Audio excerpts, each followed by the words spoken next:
Are we on? We're live.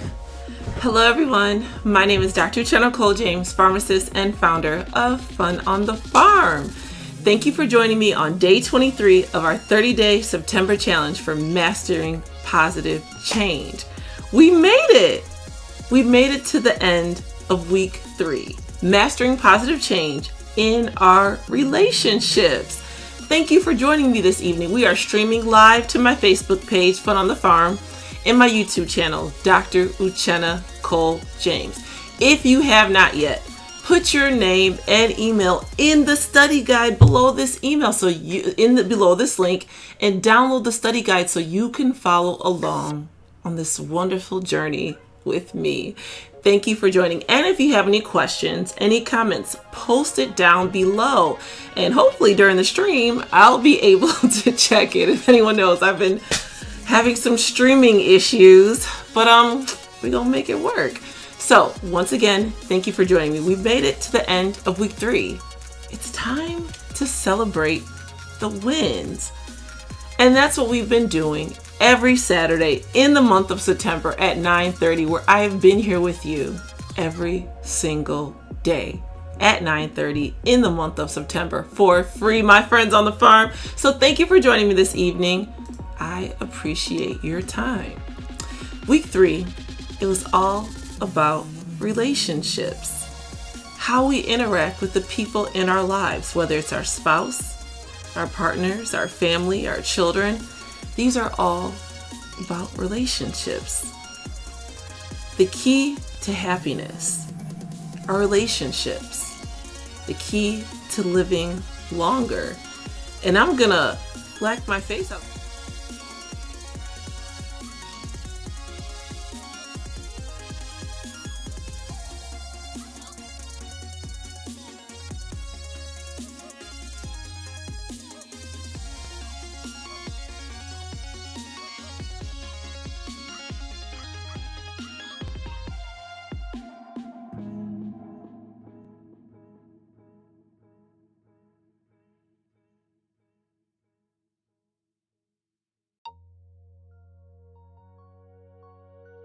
We talked about mastering positive change for ourselves. And when you go into a relationship, you have your mindset, your spouse has their mindset, and then relationship, it's a mindset of the relationship. And a growth mindset is a relationship that you're willing to work at. A relationship that's going to require growth and require to be nurtured. A fixed mindset is you're okay with the way it's going, that it's going good and there's no growth needed, and anything that happens, you're just okay with it. You're not willing to work and maybe grow the relationship. So hopefully after these 3 weeks, we have more of a growth mindset about what really matters, what's important as far as our health, ourselves, and our relationship. Let's see who's joined us this evening. Hey, you guys, how you doing? Hey, let me turn down my stream. Hey, Stephanie. Hey, Kishan. Hey, Brother Chu. Hey, Jetta. How you doing? Hey, Wande. Hey, Margot. Hey, Imani. Hey, you guys. Thank you for joining me this evening. It's Saturday. It's time to celebrate the wins. And the reason that we're taking a whole day out to celebrate the wins in the month of September is because sometimes we forget. Sometimes we forget to pat ourselves on the back. Sometimes we forget after the week, especially when our lives are so busy. We've accomplished so much, and we forget. We forget to pat ourselves on the back, bring the energy and say, Uchenna, you're the just feel free to use your own name, of course. But the importance of celebrating the wins every week is, psychology studies say that it allows us to take on more challenging, maybe more difficult, bigger projects that help us move our needle further, my friends on the farm. So that's the importance of celebrating the wins. You deserve to feel better about yourself. You deserve to feel great about what you've accomplished, what you've worked hard at, what you've been able to achieve. So that's the purpose of celebrating the wins. So thank you for joining me this evening. So 4 points to share about mastering positive change in our relationships. First, let's say SHSA, another acronym, because you guys, I know I love acronyms.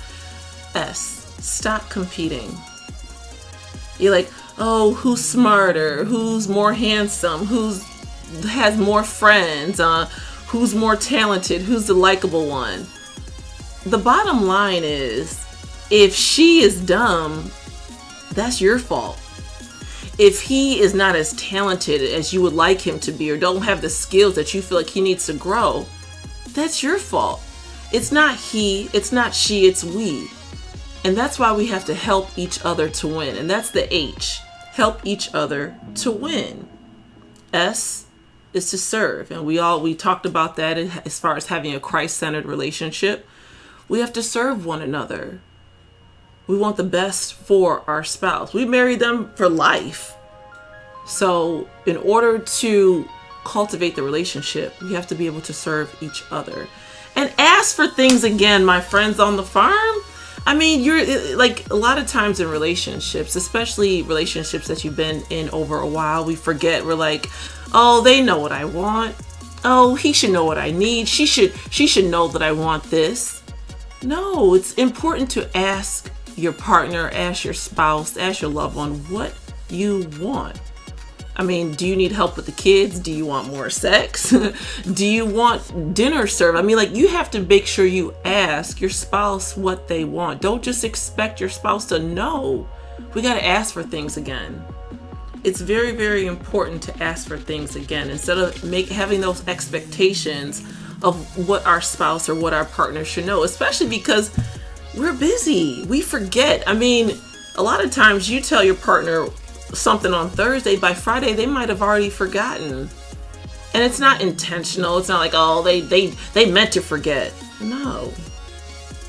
And that's the importance of helping each other to win, is because we want the best for each other.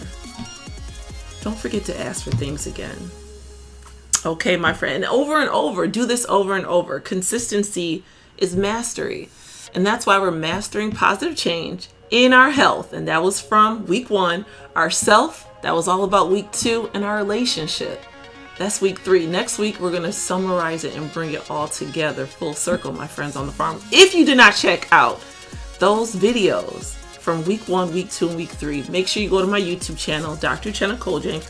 Please subscribe so you can get immediate updates and check out all the great videos that we've done in the past. You'll love it. We got some great information out there for you. So, how do you feel about the information we discussed? Leave me a comment. Let me know how you're feeling about the information from any of the weeks. You can always send me an email. Go to my website, www.funonthefarm.com. Shoot me an email. Check out all the services that we have on the website. Check out my book, The 5S Habits to Start Today That'll Keep Your Ticker Ticking. Great information on there.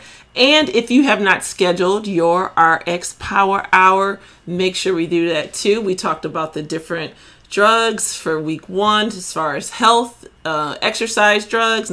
Week 2, we talked about the different medications as far as stimulants and nootropics. And week 3, it was all about the sex drugs.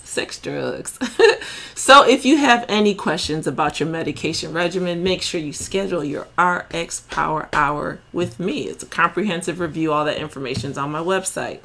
It's time to celebrate the wins, my friends on the farm. So how are you celebrating your wins? Did you celebrate your wins at all?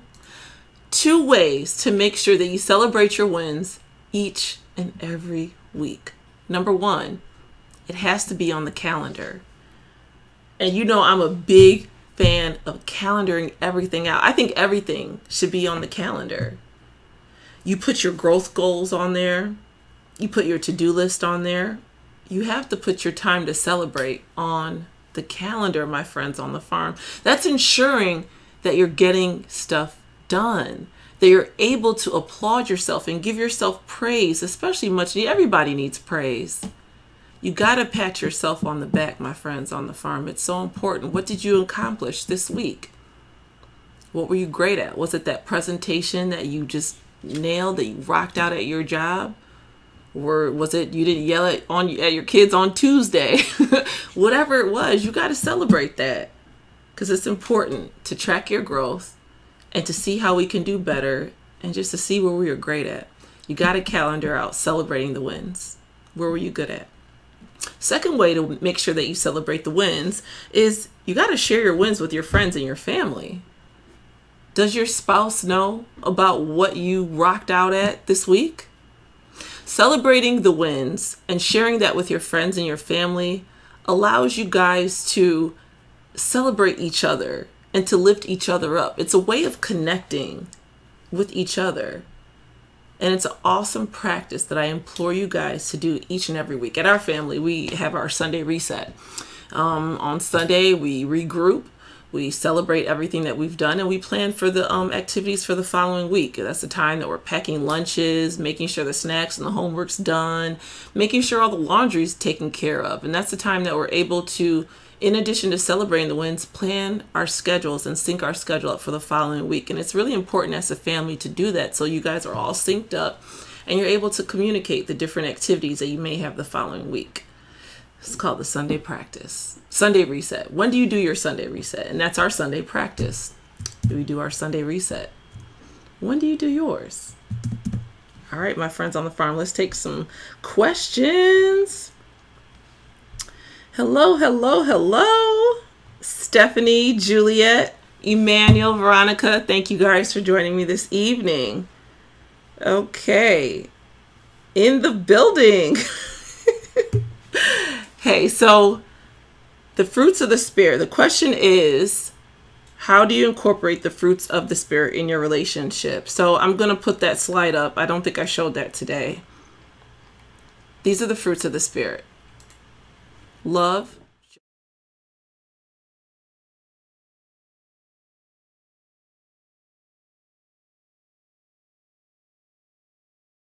So the hardest one for me, honestly, is patience, because I'm just so used to wanting to get things done, and not everybody might move at my same tempo. I mean, especially my children. I got 2 boys, a 5-year-old and a 6-year-old. So the fruits of the Spirit definitely fall into place when I'm dealing with morning routines, trying to get to school on time. I really need to exert patience and self-control instead of, yelling, because I realize when I'm yelling at them, it doesn't make them move any faster. And honestly, it confuses them and it raises my blood pressure up and everybody's upset. And we don't want to start our days off like that. And that was another one of the practices that we learned. You got to own your mornings. What are you doing first thing in the morning? Check out the video. It's I'm not sure what day it was, but we got 23 awesome videos about mastering positive change all on my YouTube channel. So make sure you check those out, my friends on the farm. Subscribe to my YouTube channel, Dr. Uchenna Kole-James. It's time to celebrate. So this is the last day of week 3. Tomorrow begins day 1 on week 4. Also our day 24. Wow. Thank you to everybody who has been on me, throughout this journey since day 1. It has not been easy. It's been great. It's been rewarding. I've learned a lot. I hope you guys have learned a lot. I hope this information is you're taking this out into your relationships, taking this out into your own homes, taking this out when you go to exercise, starting 10 minutes a day. I hope we're above 10 minutes a day. At this point, I hope we're above 10 minutes a day, my friends on the farm. If we're not, just start with 10 minutes and start working your way up. I know it's challenging, but I know you can do it. I believe in you. Until tomorrow, my friends on the farm, self-love yourself. What is more important than you? Thank you.